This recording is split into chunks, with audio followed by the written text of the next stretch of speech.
നമ്മളിങ്ങനെ ഈ നിലയിലെത്തുമെന്ന് ഞാൻ സ്വപ്നത്തിൽ പോലും വിചാരിച്ചില്ല ശിവേട്ട. നമ്മളെവിടെ എത്തി? എങ്ങും എത്തിയില്ല. എത്താനിരിക്കുന്നേ ഉള്ളൂ. ഇനിയും വളരണം, വലുതാകണം. ഈ ലോകം മുഴുവൻ എനിക്ക് വിലയ്ക്ക് വാങ്ങണം. എങ്കിലേ എന്റെ മനസ്സിന് സമാധാനം കിട്ടും. ഈ ശിവേട്ടനൊരു അത്യാഗ്രഹിക്കുക.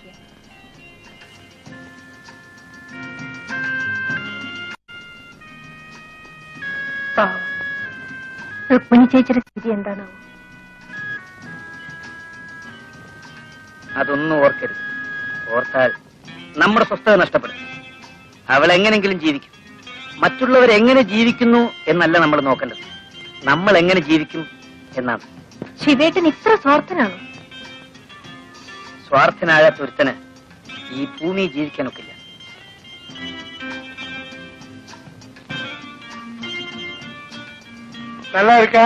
അവിടുത്തെ അനുഗ്രഹം കൊണ്ട് ഒന്നിനും ഒരു കുറവുമില്ല.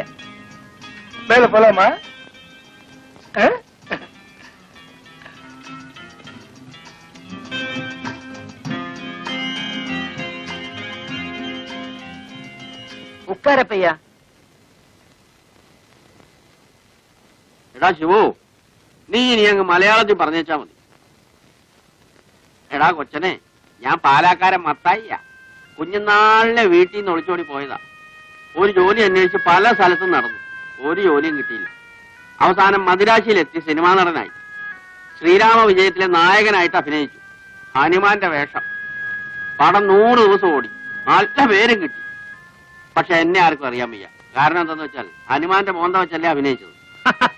അതുകൊണ്ട് എന്റെ മോന്ത ആരും കണ്ടില്ല. പിന്നെ ഞാൻ ചാൻസ് ചോദിച്ചിട്ട് നടക്കാനും പോയില്ല. പക്ഷെ ഒന്നുണ്ടായിരുന്നു, കുറേ കാലം നാട്ടുകാരെന്നെ ഹനുമാൻ മത്തായി ഹനുമാൻ മത്തായി എന്ന് വിളിച്ചോണ്ടിരുന്നു. അതിനുശേഷമാ ഞാൻ ചെട്ടിയാരുടെ കൂടെ കൂടിയതും അപ്പയ്യ ആയതും. ഇപ്പൊ നല്ല മുട്ടൻ സൗകര്യമാ. എന്നതിന്റെ കുറവാ. 2 ടാക്സി ഓടുന്നുണ്ട്. താമസിക്കാൻ ഇതുപോലൊരു ബംഗ്ലാവുണ്ട്.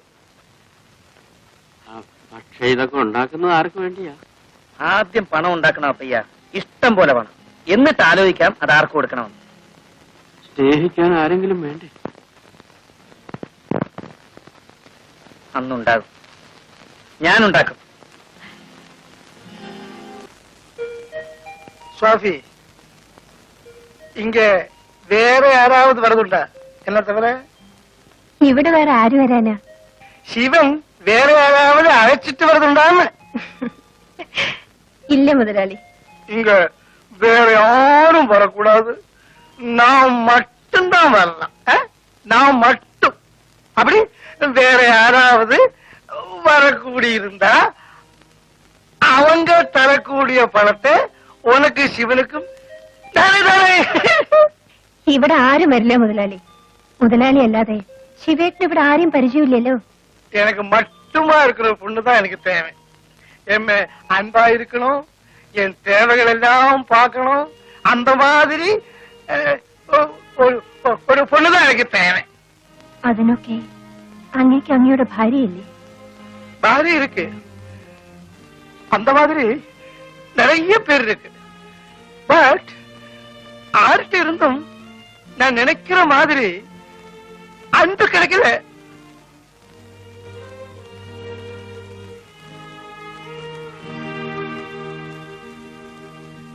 நான் பணம் நிறைய சம்பாதிச்சாச்சு.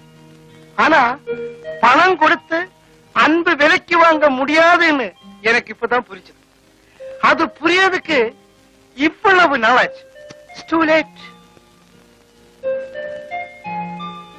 உனக்கு என்ன சிநேகிக்க முடியுமா?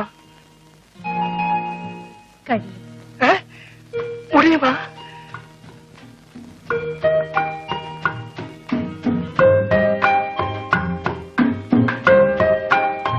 இது நான் உனக்காக கொண்டு வந்தாக்கும். என்ன விலை தெரியுமா? 50,000 ரூபாய். நான் உனக்கு ஏன் தரையில தெரியுமா? நீ எனக்காக மட்டும் இருக்கிறதுதான். അങ്ങ് ഇപ്പോഴും സ്നേഹം വിലയ്ക്ക് ചോദിക്കണം.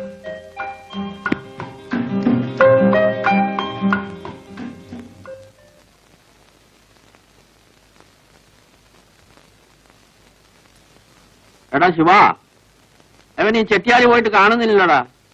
അവിടേക്കാൻ പോയി പോത്തുപോലെ കിടന്ന് ഉറങ്ങുകയായിരിക്കും. എനിക്ക് അത്യാവശ്യമായിട്ടൊന്ന് പുറത്തേക്ക് പോകേണ്ട കാര്യം ഉണ്ടായിരുന്നല്ലോ. ചേട്ടന് എവിടാ പോകണ്ടേ? വേണമെങ്കിൽ നമുക്കൊന്ന് കറങ്ങിച്ചു വരാം. അയാളെ വ്യായാമം ചെയ്യിക്കാൻ ഒരാൾ വരാമെന്ന് പറഞ്ഞിരുന്നു. അവനെ പോയി ഒന്ന് കണ്ടുപിടിക്കണം. ചെട്ടിയാരെ വ്യായാമം ചെയ്യിക്കാനോ? പാവം, കുറച്ചാളോട് ജീവിക്കട്ടെ ചേട്ടാ. അയ്യോ, അതൊരു വെടക്ക് തടിയാ. മുഴുവൻ കൊഴുപ്പും കൊളസ്ട്രോളാ. ഇങ്ങനെ ചേർത്ത് വീർത്ത് മിനുങ്ങിയിരിക്കുന്നതേ ഉള്ളൂ. ഡാക്ടർ അദ്ദേഹം പറഞ്ഞിരിക്കുന്നത് അതിരാവിലെ എണീച്ച് അരഘാതം നടക്കണമെന്നാ. പക്ഷെ ഇയാൾ എണീച്ച് വരുമ്പോ പൃഷ്ഠത്തിൽ വേല് വരും. മണി 11 ചേട്ടനെ കണ്ട അന്നു മുതലാണ് എന്റെ ജീവിതത്തിന് ഒരു ലക്ഷ്യം ഉണ്ടായത്. ചേട്ടാ, ചേട്ടന് ചെട്ടിയാരെ വ്യായാമം ചെയ്യിച്ചാ പോരെ? ഞാൻ വരാം. നിനക്ക് വ്യായാമം ചെയ്യിക്കാനും അറിയാമോ? എനിക്കറിയാൻ വയ്യാത്ത വല്ല തൊഴിലുണ്ടോ ചേട്ടാ? ഞാൻ എന്തും ചെയ്യും. എന്നാ പിന്നെ നീ തന്നെ മതി. ഞാൻ പിന്നെ വേറെ ആളെ അന്വേഷിച്ച് പോകുന്നതിനാ. നല്ല കാര്യം. എന്തോ നിന്നെ കണ്ടപ്പോ എനിക്കൊരടുപ്പം തോന്നി. കഴിഞ്ഞ ജന്മത്തിൽ നീ എന്റെ ആരെങ്കിലും ആയിരുന്നിരിക്കും. നീ വലിയ ആളാകുമടാ. പക്ഷെ ഒരു കാര്യം, അന്ന് നീ എന്നെ മറന്നു കളയരുത്. ഞാനൊന്നും മറക്കില്ല ചേട്ടാ. മറക്കാൻ കഴിയാത്തതാണ് എന്റെ ഏറ്റവും വലിയ ശക്തി. ஆஹா, நீங்க எங்கேயும் போகலையா? അയ്യാ, വ്യായാമം കത്തി കൊടുക്കുന്നതുക്ക് വേറെ ആളെ തേട വേണ്ട. എല്ലാം നമ്മ ശിവനുക്ക് തരും. வியாயாமம் கத்து கொடுக்கறதுக்கு தெரியுமா? വ്യായാമം അറിയാം. കത്തി കൊണ്ട് ആ, കത്തി കൊടുക്കുന്നത് പഠിപ്പിച്ചു കൊടുക്കരുത്, ചൊല്ലി കൊടുക്കരുത്. தெரியுமா? ആ അതറിയാം. அப்படின்னா நாளை காலையில என் பெங்களாவில வா. ആ வரட்டுமா? ശരി മുതലാളി. வா போலாம்.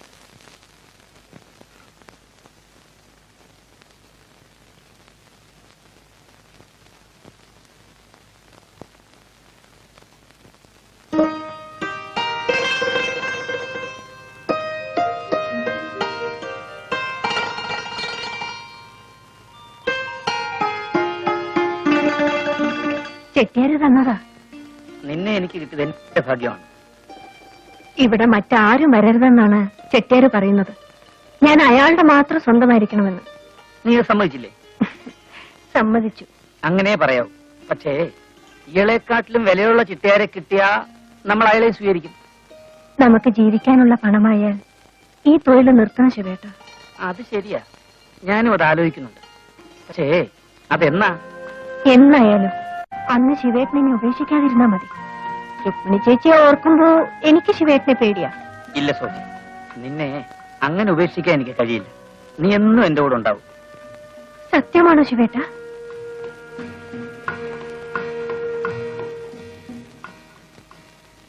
പറയൂ ശിവേട്ട, സത്യമാണോ ശിവേട്ടൻ പറയുന്നത്?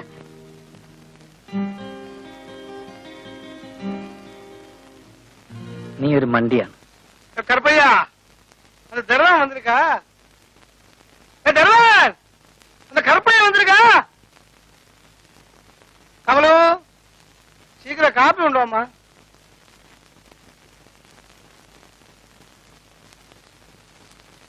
காஃபி.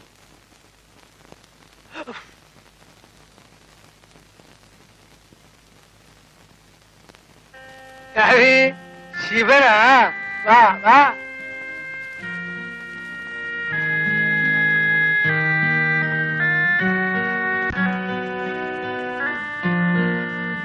கமலு, நாளை தெரியுமா?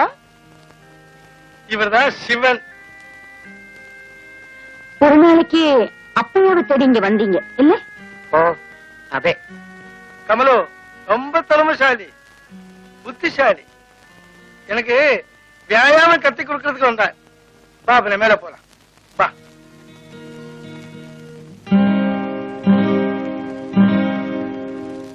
அம்மா, இந்த சிவனுக்கு ஏதாவது வேலை கிடைச்சதா? ஆயிட்டே இருக்காங்கம்மா. இந்த பையன் வியாயாமம் கத்தி கொடுத்தா முதலாளி ஒரு வாரத்துக்குள்ள குதிரைக்குட்டி மாதிரி ஆயிடும்.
உட்காருமா. குடிக்கிறதுக்கு சூடா ஏதாவது தர முடியுமா?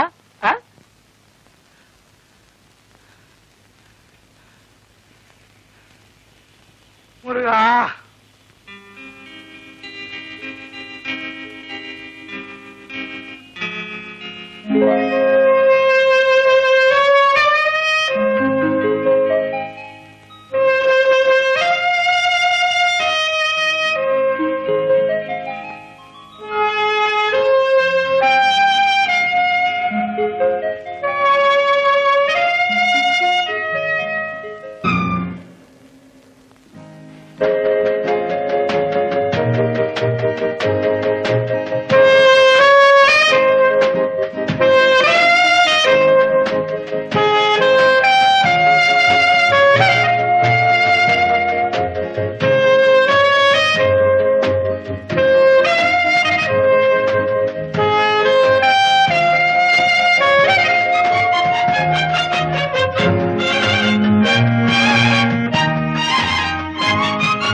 இன்னைக்கு போடு சிவன், பாக்கி நாளைக்கு வச்சுக்கலாம். சரி.